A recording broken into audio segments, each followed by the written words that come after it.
Morning students, welcome to our channel personal tutor. और मैं आपकी सोफिया मैम आपके लिए एक और नई वीडियो के साथ में। तो हम यहाँ पर पढ़ रहे हैं BSc first year physical chemistry. BSc first year physical chemistry की अगर हम यहाँ पर बात करें तो हम टाइप्स ऑफ कैटलिस्ट यहाँ पर कवर अप कर रहे हैं। और टाइप्स ऑफ कैटलिस्ट में लास्ट वाली वीडियो में मैंने आपको homogeneous, heterogeneous, bio catalyst cover up करवाया। अब मैं आपको यहाँ पर और कुछ कैटलिस्ट के बारे में, उनकी कैटेगरी के बारे में बताने वाली हूँ। सबसे पहले हम यहाँ पर रेट ऑफ केमिकल रिएक्शन के बेसिस पर कैटलिस्ट को डिस्कस करेंगे। ये हमारा यूनिट 5th का टॉपिक है, physical chemistry BSc first year का। सो अगर हम यहाँ पर बात करें, डिस्कस करें हमारी कैटलिस्ट की रेट के बेसिस पे कि कौन कौन से ऐसे कैटलिस्ट होते हैं जो हमारी रिएक्शन की रेट को इन्फ्लुएंस करते हैं, रिएक्शन की रेट के ऊपर इफ़ेक्ट डालते हैं, वो हम यहाँ पर पढ़ने वाले हैं। ठीक है, तो रेट के बेसिस पे सबसे पहली जो कैटेगरी मैं आपको बता रही हूँ वो हमारे रहेंगे पॉजिटिव कैटलिस्ट। ठीक है, पॉजिटिव कैटलिस्ट। पॉजिटिव कैटलिस्ट क्या होते हैं, नाम से मालूम पड़ रहा है। पॉजिटिव कैटलिस्ट ऐसे कैटलिस्ट होंगे जो हमारी रेट ऑफ केमिकल रिएक्शन को क्या कर देते हैं, इंक्रीज़ कर देते हैं। जो हमारी रेट ऑफ केमिकल रिएक्शन को इंक्रीज़ कर देते हैं उनको हम पॉजिटिव कैटलिस्ट कहेंगे।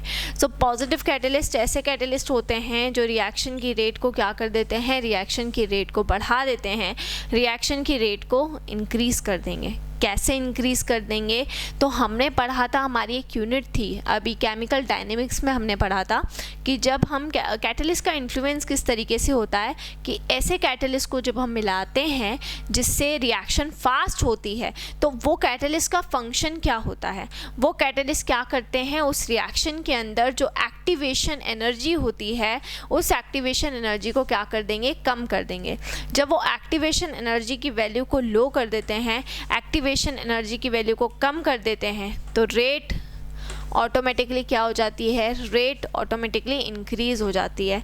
ठीक है, तो रेट बढ़ जाती है। तो पॉजिटिव कैटलिस्ट वो होंगे जो एक्टिवेशन एनर्जी को क्या कर देते हैं, एक्टिवेशन एनर्जी को लो कर देते हैं, एक्टिवेशन एनर्जी को क्या कर देंगे, कम कर देंगे, जिससे जो रेट रहती है, रेट क्या हो जाती है, रेट हमारी इंक्रीज़ हो जाएगी क्योंकि रिएक्शन जल्दी हो जाएगी। तो पॉजिटिव कैटलिस्ट में देखिए, मैं आपको एक एग्जांपल समझा रही हूँ। हेबर प्रोसेस ऑफ अमोनिया को ही हम ले लेते हैं। यहाँ पर नाइट्रोजन होता है और हाइड्रोजन होता है और इसकी रिएक्शन हम आयरन की प्रेजेंस में करवाते हैं। तो आयरन जो हमारा है वो आयरन हमारा किसकी तरह काम कर रहा है, पॉजिटिव कैटलिस्ट की तरह काम कर रहा है, क्योंकि ये यहाँ पर क्या करेगा, हमारी जो रिएक्शन है उसकी एक्टिवेशन एनर्जी को, नाइट्रोजन और हाइड्रोजन को आपस में रिएक्ट कैसे करवाता है, इनकी एक्टिवेशन एनर्जी को लो कर देगा, इनको सरफेस एरिया प्रोवाइड करेगा जिससे कि ये आपस में क्या कर सकें, रिएक्शन कर सकें। सो कोई भी कैटलिस्ट हो जो रेट को इन्फ्लुएंस कर रहा है उसके दो फंक्शन होते हैं। पहला फंक्शन होगा कि वो एक्टिवेशन एनर्जी की वैल्यू को क्या कर देता है, वो एक्टिवेशन एनर्जी की वैल्यू को कम कर देता है, ये उसका पहला फंक्शन होता है। दूसरा फंक्शन उसका ये होता है, एक तो वो एक्टिवेशन एनर्जी की वैल्यू को कम कर देता है, ये उसका पहला फंक्शन होता है। सेकेंड फंक्शन की अगर हम बात करें तो सेकेंड फंक्शन उसका होगा कि वो सरफेस एरिया प्रोवाइड करे जिससे कि रिएक्टेंट के जो स्पीशीज़ हैं वो आपस में रिएक्शन कर सकें। जैसे जनरली अगर हम बात करें, आयरन हमारा कौन सा है, आयरन हमारा डी ब्लॉक का मेटल है, ट्रांजिशन मेटल है। तो ये जो ट्रांजिशन मेटल्स जितने भी हमारे होते हैं, जो हमारे डी ब्लॉक के होते हैं, बहुत ही अच्छे कैटलिस्ट माने जाते हैं। वो बहुत ही अच्छे कैटलिस्ट इसीलिए माने जाते हैं क्योंकि उनके पास में वैकेंट ऑर्बिटल्स होते हैं। ठीक है, उन ऑर्बिटल्स के अंदर, उन वैकेंट ऑर्बिटल्स के अंदर जो भी हमारे रिएक्टेंट के स्पीशीज़ रहेंगे, इनके पास में लार्ज सरफेस एरिया रहेगा रिएक्टेंट के स्पीशीज़ को प्रोवाइड करने का, जिससे वो आपस में रिएक्शन कर सकें।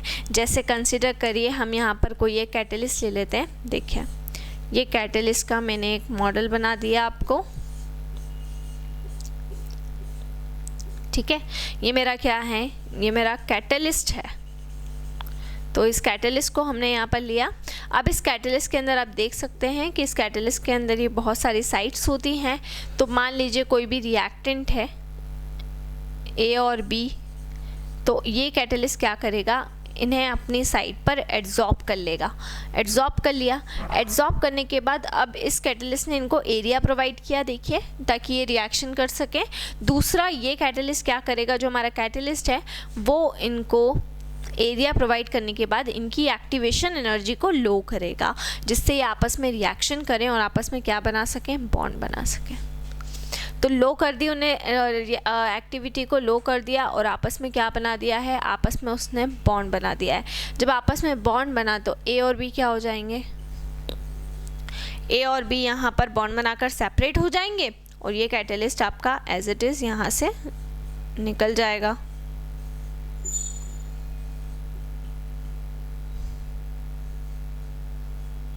ठीक है, ये कैटलिस्ट हमारा एज इट इज़ यहाँ से सेपरेट हो जाएगा, ये कैटलिस्ट हमारा निकल जाएगा। ए और बी जो हमारे रिएक्टेंट है वो अलग हो जाएंगे और कैटलिस्ट अलग हो जाएगा।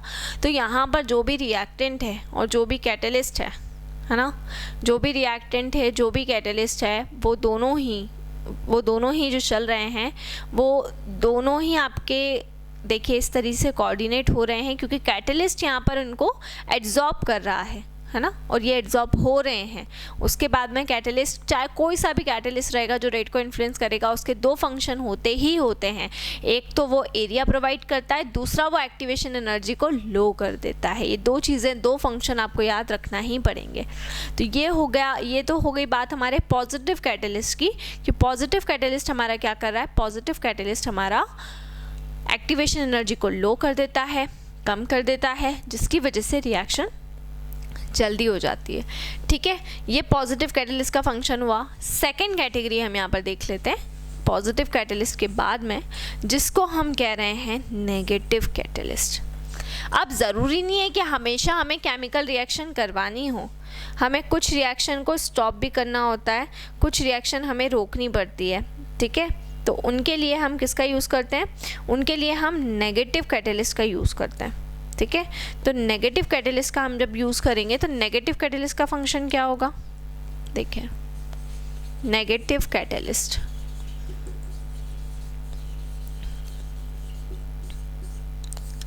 ठीक है। तो सेकंड हम ले लेते हैं, सेकंड हमारा चलेगा negative catalyst. So negative catalyst का फंक्शन क्या होगा, नेगेटिव कैटलिस्ट का फंक्शन होगा रिएक्शन की रेट को डिक्रीज करना। नेगेटिव कैटलिस्ट क्या करेंगे, रेट ऑफ रिएक्शन को डिक्रीज करेंगे। ठीक है, रेट ऑफ रिएक्शन को क्या करेंगे, डिक्रीज करेंगे, है ना। तो नेगेटिव कैटलिस्ट का फंक्शन क्या होगा, रेट ऑफ रिएक्शन को डिक्रीज करना, रेट ऑफ रिएक्शन को क्या करना, रेट ऑफ रिएक्शन को कम करना। ठीक है, रेट ऑफ रिएक्शन को कम करना। अब ये किस तरीके से करेगा रेट ऑफ रिएक्शन को डिक्रीज, जब रिएक्शन स्लो होगी तो ये यहाँ पर क्या करेगा, एक्टिवेशन एनर्जी की वैल्यू को बढ़ा देगा। एक्टिवेशन एनर्जी की वैल्यू को क्या करते हैं, ये बढ़ा देते हैं।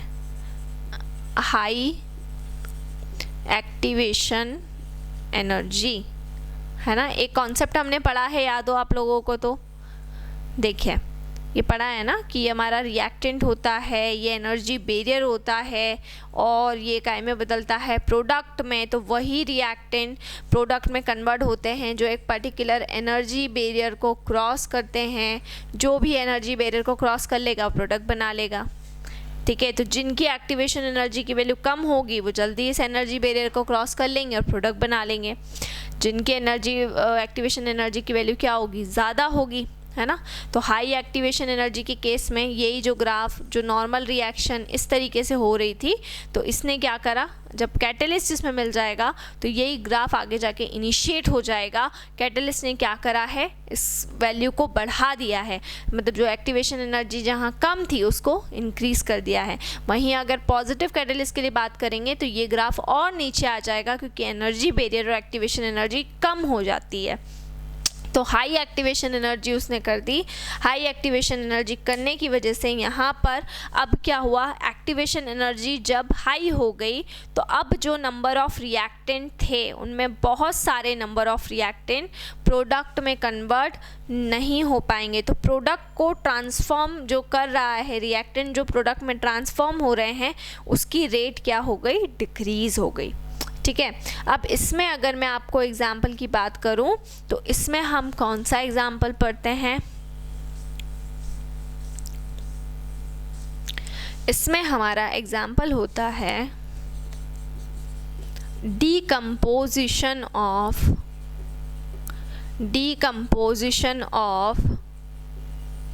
Hydrogen peroxide। ठीक है, हाइड्रोजन peroxide का डिकम्पोजिशन, ये जो होता है हाइड्रोजन peroxide का डिकम्पोजिशन यहाँ पर, ठीक है, एसिटेनिलाइट का हम यूज़ करते हैं। कौन होता है यहाँ पे हमारा नेगेटिव कैटेलिस्ट, एसिटेनिलाइट। ठीक है, तो हम एसिटेनिलाइट का यहाँ पर यूज़ करते हैं, ये हमारा एसिटेनिलाइट होता है और ये एसिटेनिलाइट हमारा क्या करता है, हाइड्रोजन peroxide को डिकम्पोज कराता है। तो हाइड्रोजन peroxide के डिकम्पोजिशन में हम यहाँ पर एसिटेनिलाइट का यूज़ करते हैं। एसिटेनिलाइट हाइड्रोजन peroxide का क्या करवाएगा, डिकम्पोजिशन करवाने का काम करेगा। ठीक है, तो यहाँ पर नेगेटिव कैटेलिस्ट एसिटेनिलाइट है जो हाइड्रोजन peroxide के डिकम्पोजिशन को होने से स्टॉप करने का काम करेगा, मतलब एक जो रिएक्शन चल रही है उसके अपोज में काम करेगा, उसको रोकने का काम करेगा। तो ये हमारा हो जाएगा नेगेटिव कैटेलिस्ट। ठीक है, अब हम बात करते हैं कैटालिटिक प्रमोटर्स की। अगला टाइप कैटालिटिक प्रमोटर्स। ठीक है, तो कैटालिटिक प्रमोटर्स की अगर हम बात करें तो प्रमोटर्स क्या होते हैं, ऐसे सब्सटेंस जो क्या करेंगे, कैटलिस्ट की एक्टिविटी को इंक्रीज कर देंगे। ऐसे सब्सटेंस जो कैटलिस्ट की एक्टिविटी को क्या कर देंगे, इंक्रीज कर देंगे।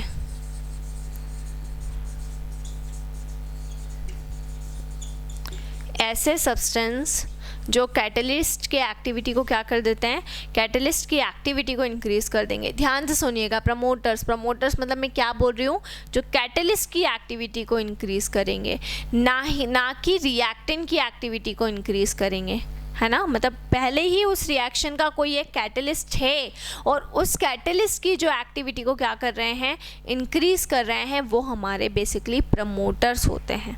ठीक है, तो यहाँ पर कैटालिटिक एक्टिविटी को जो इंक्रीज करता है वो प्रमोटर कहलाता है, क्योंकि कुछ कैटलिस्ट क्या होते हैं जिनकी एक्टिविटी क्या होती है, कम होती है, जो बहुत धीरे धीरे करके मान लीजिए रिएक्शन की रेट को बढ़ा रहे हैं, हमें और स्पीड से क्या करनी है, उस रिएक्शन को बढ़ाना है, तो हम उसके लिए क्या करते हैं, उसके लिए हम इसके अंदर कैटालिटिक प्रमोटर्स का यूज़ कर लेते हैं। हम उसमें कैटालिटिक प्रमोटर को मिला देंगे, तो कैटालिटिक प्रमोटर क्या करेंगे, उस कैटलिस्ट की, उस रिएक्शन में जो कैटलिस्ट है उसकी एक्टिविटी को बढ़ा देगा। जैसे एक एग्जांपल हम समझते हैं N2+3H2 हमारी वही हैबर प्रोसेस ऑफ अमोनिया ले लेते हैं, ये नाइट्रोजन ये हाइड्रोजन। अब इसमें आयरन जो होता है, आयरन की प्रेजेंस में ये नाइट्रोजन और ये हाइड्रोजन आपस में क्या करते हैं, आपस में रिएक्शन करते हैं। ठीक है, आपस में क्या करेंगे, आपस में रिएक्शन करेंगे और क्या बनाते हैं, प्रोडक्ट बनाते हैं। ठीक है, तो नाइट्रोजन और हाइड्रोजन की एक्टिविटी को कौन बढ़ा रहा है, आयरन बढ़ा रहा है, लेकिन आयरन की भी एक्टिविटी को बढ़ाने के लिए, उसकी भी कैटालिटिक एक्टिविटी को प्रमोट करने के लिए हम यहाँ पर एक प्रमोटर का यूज़ करेंगे और वो जो हमारा प्रमोटर रहेगा वो प्रमोटर हमारा कहलाएगा मॉलिब्डेनम। सो यहाँ पे नाइट्रोजन था, यहाँ पे हाइड्रोजन था, नाइट्रोजन और हाइड्रोजन दोनों आपस में क्या कर रहे थे, नाइट्रोजन और हाइड्रोजन दोनों आपस में रिएक्शन करेंगे, लेकिन आयरन और मॉलिब्डेनम की प्रेजेंस में रिएक्शन करेंगे। तो आयरन जो हमारा रहेगा वो यहाँ पर एज अ कैटलिस्ट काम करेगा, मॉलिब्डेनम जो हमारा रहेगा वो यहाँ पर एज अ कैटालिटिक प्रमोटर की तरह काम करेगा।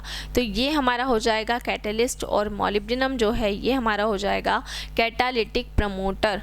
ठीक है, तो जो किसकी एक्टिविटी को बढ़ा रहा है, आयरन की एक्टिविटी को इंक्रीज कर रहा है, आयरन की एक्टिविटी को बढ़ा रहा है।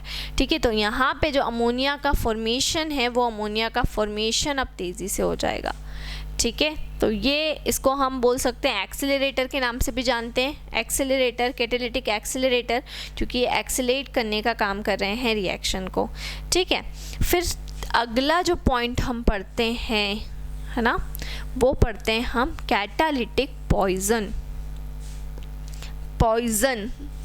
पॉइजन भी आप इसको बोल सकते हैं, इसको आप इनहिबिटर्स भी कह सकते हैं। चाहे तो आप इसको पॉइजन कहें, चाहे तो आप इसको इनहिबिटर्स कहें, दोनों ही आप कह सकते हैं। तो ऐसे सब्सटेंस जो कैटलिस्ट की एक्टिविटी को डिक्रीज़ कर देते हैं, ऐसे सब्सटेंस जो कैटलिस्ट की एक्टिविटी को कम कर देते हैं। देखिए, रिएक्टेंट की बात नहीं कर रही हूँ, कैटलिस्ट की बात कर रही हूँ। सो ऐसे सब्सटेंस जो कैटलिस्ट की एक्टिविटी को क्या करेंगे, डिक्रीज़ करेंगे, कैटलिस्ट की एक्टिविटी को कम करेंगे, उनको हम कहते हैं कैटालिटिक पॉइजन और कैटालिटिक इनहिबिटर्स। क्या बोलेंगे उनको हम? कैटालिटिक पॉइजन कहेंगे और कैटालिटिक इनहिबिटर्स कहेंगे। तो ऐसे सब्सटेंसेस जो किसको डिक्रीज़ कर रहे हैं, कैटलिस्ट की एक्टिविटी को डिक्रीज़ कर रहे हैं, कैटलिस्ट की रेट को, कैटलिस्ट की जो रिएक्शन करने की जो पावर है, रिएक्शन करवाने की जो पावर है, उसको डिक्रीज़ कर रहे हैं। ठीक है, जैसे कि आप कंसिडर करिए कोई भी आपकी केमिकल रिएक्शन है, उसके अंदर क्या हो रहा है, कोई एक कैटलिस्ट है जो रेट ऑफ रिएक्शन को इंक्रीज़ कर रहा है ना। कोई कैटलिस्ट है जो रेट ऑफ रिएक्शन को क्या कर रहा है, इंक्रीज़ कर रहा है ना। लेकिन हम क्या करवा दें, हम अगर कैटालिटिक पॉइजन का मतलब ये होगा, हम एक ऐसा कैटालिटिक पॉइजन उसमें डाल दें जो कैटलिस्ट की एक्टिविटी को क्या कर दे, डिक्रीज़ कर दे। तो जब कैटलिस्ट की एक्टिविटी डिक्रीज़ हो जाएगी तो ऑटोमेटिकली वो जो भी आपकी पर्टिकुलर रिएक्शन है, उस रिएक्शन की एक्टिविटी के ऊपर भी क्या आ जाएगा, इफ़ेक्ट आ जाएगा, है ना। उसके ऊपर भी क्या आ जाएगा, इफ़ेक्ट आ जाएगा। तो वो क्या कर रहा है, कैटलिस्ट की एक्टिविटी को इनहिबिट कर रहा है, उसको रोक रहा है, जिससे रिएक्शन पर भी इफ़ेक्ट पड़ेगा और रिएक्शन धीरे धीरे होने लगेगी। जैसे इसमें अगर हम बात करते हैं हाइड्रोजिनेशन की, hydrogenation of alkyne and alkyne, hydrogenation of alkyne and alkyne की हम यहाँ पर बात कर रहे हैं। तो ये जो अल्कीन और अल्काइन का जो हाइड्रोजिनेशन होता है, इसमें हम यहाँ पर किसका यूज़ करते हैं, कैटालिटिक पॉइजन या कैटालिटिक इनहिबिटर्स का यूज़ करते हैं। तो हाइड्रोजिनेशन ऑफ अल्कीन और अल्काइन की हम यहाँ पर बात कर लेते हैं। देखिए, तो इसमें हम ले लेते हैं यहाँ पर पैलेडियम एज आ कैटालिटिक पॉइजन। पैलेडियम को हम यहाँ पर ले लेंगे, पीडी को हम यहाँ पर ले लेंगे। सो पैलेडियम हमारा जो है वो यहाँ पर रिएक्शन को किसकी तरह काम करेगा, कैटालिटिक पॉइजन की तरह काम करेगा। ठीक है, तो पैलेडियम को हम लेते हैं बेरियम सल्फेट के साथ में क्विनोलोन के सॉल्यूशन के अंदर। ठीक है, तो अल्कीन या अल्काइन की अगर हम बात करें तो अल्कीन और अल्काइन दोनों के ही अंदर ये जब हाइड्रोजिनेशन होता है तो उस हाइड्रोजिनेशन को के अंदर जो कैटलिस्ट हमारा यूज़ करेगा उसको स्टॉप करने का काम करेंगे। जैसे कि अल्कीन या अल्काइन दोनों में से किसी का भी आप हाइड्रोजिनेशन करवा रहे हैं, मान लीजिए आप अल्कीन का हाइड्रोजिनेशन करवा रहे हैं, ठीक है, तो इसमें कैटलिस्ट रहेगा आपका पैलेडियम। पीडी आपका किसकी तरह काम करेगा, पीडी आपका कैटलिस्ट की तरह काम करेगा। अब यहाँ पे जो आपका पीडी है यानी कि पैलेडियम है ना, उसमें हम क्या मिलाएंगे, कैटालिटिक पॉइजन, जो इस पैलेडियम की एक्टिविटी को इफेक्ट करेगा। अब वो कैटालिटिक पॉइजन हमारा क्या होता है, वो कैटालिटिक पॉइजन हमारा हो जाता है बेरियम सल्फेट। क्या हो जाएगा वो, बेरियम सल्फेट इन क्विनॉन। क्विनॉन के अंदर का जो बेरियम सल्फेट होता है वो हमारा कैटालिटिक पॉइजन की तरह काम करेगा। इसके अलावा आपको देखो मैं एक बात बताती, क्लोरोफॉर्म जो होता है, क्लोरोफॉर्म आप जानते हैं, क्लोरोफॉर्म को डार्क बॉटल्स में रखा जाता है। क्वेश्चन पूछा भी जाता है कई बार कि क्लोरोफॉर्म को डार्क बॉटल्स में रखा जाता है। ठीक है, तो उसको रखने का रीज़न क्या है, क्योंकि क्लोरोफॉर्म बहुत जल्दी ऑक्सीडेशन कर लेता है और ऑक्सीडेशन करके एक बहुत ही हार्मफुल गैस वो बनाता है। उस हार्मफुल गैस को हम कहते हैं फॉस्जीन गैस। सो क्लोरोफॉर्म जो होता है वो बहुत ही इजीली क्या कर लेता है, आसानी से ऑक्सीडेशन कर लेता है और वो वहाँ पर एक गैस को बनाता है। उस गैस को हम कहते हैं फॉस्जीन गैस। वो जो हमारी गैस होती है फॉस्जीन गैस, ठीक है, वो बहुत हाईली पॉइजनस होती है, ठीक है। तो इसीलिए क्लोरोफॉर्म को हम डार्क बॉटल्स के अंदर रखते हैं। लेकिन इसके साथ साथ केवल डार्क बॉटल्स में रखना ही इनफ नहीं होता, उसमें हम इथेनॉल को मिलाते हैं। तो इथेनॉल क्या करता है, इथेनॉल को हम वहाँ पर मिला देते हैं। तो इथेनॉल वहाँ पर किसकी तरह काम करता है, कैटेलिटिक पॉइजन की तरह काम करेगा, क्योंकि वो वहाँ पर उसके अंदर जो क्लोरोफॉर्म का जो भी ऑक्सीडेशन हो रहा है ऑक्सीजन की प्रेजेंस में, उसको स्टॉप करने का काम करेगा, उसकी एक्टिविटी को स्टॉप कर देगा और कोई दूसरा प्रोडक्ट बना देगा, ठीक है, जिससे कि क्लोरोफॉर्म का जो फर्दर ऑक्सीडेशन है वो बच जाए। तो ये बहुत ही इंपॉर्टेंट क्वेश्चन है एक जो मैंने आपको पढ़ाया। हाँ, यहाँ पे जो ये कैटलिस्ट हम यूज़ कर रहे हैं, इस कैटलिस्ट को हम क्या बोलते हैं, जैसे अगर हम बात करते हैं अल्कीन लेवल पर जब ये रिएक्शन रुकती है तो इस कैटलिस्ट को लिंडर्स कैटलिस्ट के नाम से जाना जाता है। और पूछा भी जाता है कि लिंडर्स कैसे कैटलिस्ट हमारा क्या होता है, ठीक है। तो इसको हम किसके नाम से जानते हैं, लिंडर्स कैटलिस्ट के नाम से जानते हैं। इसके बाद में हमारे दो टाइप के और कैटलिस्ट होते हैं, यानी कि ऑटो कैटलिस्ट होता है एक, और एक हमारा इंड्यूस कैटलिसिस होता है। तो इसको मैं आपको नेक्स्ट वीडियो के अंदर बताऊंगी। तो अभी जो हमने जितने भी टाइप्स ऑफ कैटलिस्ट पढ़े वो कौन कौन से थे, होमोजीनियस, हेट्रोजीनियस, बायो कैटलिस्ट। इधर से रेट के बेसिस पे हमने कौन कौन से पढ़े, ठीक है, catalytic promoter, catalytic poison, positive catalyst और नेगेटिव कैटलिस्ट। सो ये हमारी यूनिट 5th का सेकंड पार्ट बच्चों चल रहा है। और सेकंड पार्ट के अंदर यूनिट 5th के सेकंड पार्ट के जितने भी इम्पॉर्टेंट टर्म्स क्वेश्चंस थे वो मैं आपको करवाऊंगी। ये सेकंड पार्ट है हमारा जिसमें पूरा कैटालिसिस के बारे में, इसके बाद में हम फर्स्ट पार्ट भी इसका करेंगे। इसके पहले की जो वीडियोज़ हैं यूनिट की वो आपको ऑलरेडी अवेलेबल हैं, तो प्लेलिस्ट के अंदर जाकर आप वो वीडियोस को भी वहाँ से देख सकते हैं। सो इसी तरह से जुड़े रहिए हमारे साथ में। और हमारे वीडियो चैनल पर वीडियो कंटेंट ज़्यादा होने की वजह से हमने आप लोगों के लिए हमारा दूसरा चैनल बनाया है जिसका नाम है पर्सनल ट्यूटर 2। सो अब आपको हमारी वीडियोस पर्सनल ट्यूटर 1 और 2 दोनों पर मिलेगी, तो वहाँ से जाकर आप हमारे वीडियो लेक्चर्स को देख सकते हैं। So stay home, stay safe, thank you so much. और दूसरी चीज़, ज़्यादा से ज़्यादा पढ़ाई करें। अब जैसे कोरोना की वैक्सीन आ गई है तो अब आप लोग के स्कूल्स वगैरह भी स्टार्ट हो रहे हैं, तो अब ज़्यादा से ज़्यादा फोकस अपनी पढ़ाई पर कर सकते हैं। और आपको जो भी डाउट, जो भी क्वेरी हो, बिल्कुल आप कमेंट सेक्शन में डाल सकते हैं। और पर्सनल ट्यूटर 2 को सब्सक्राइब करना, उसे लाइक करना और शेयर करना ना भूलें। Thank you.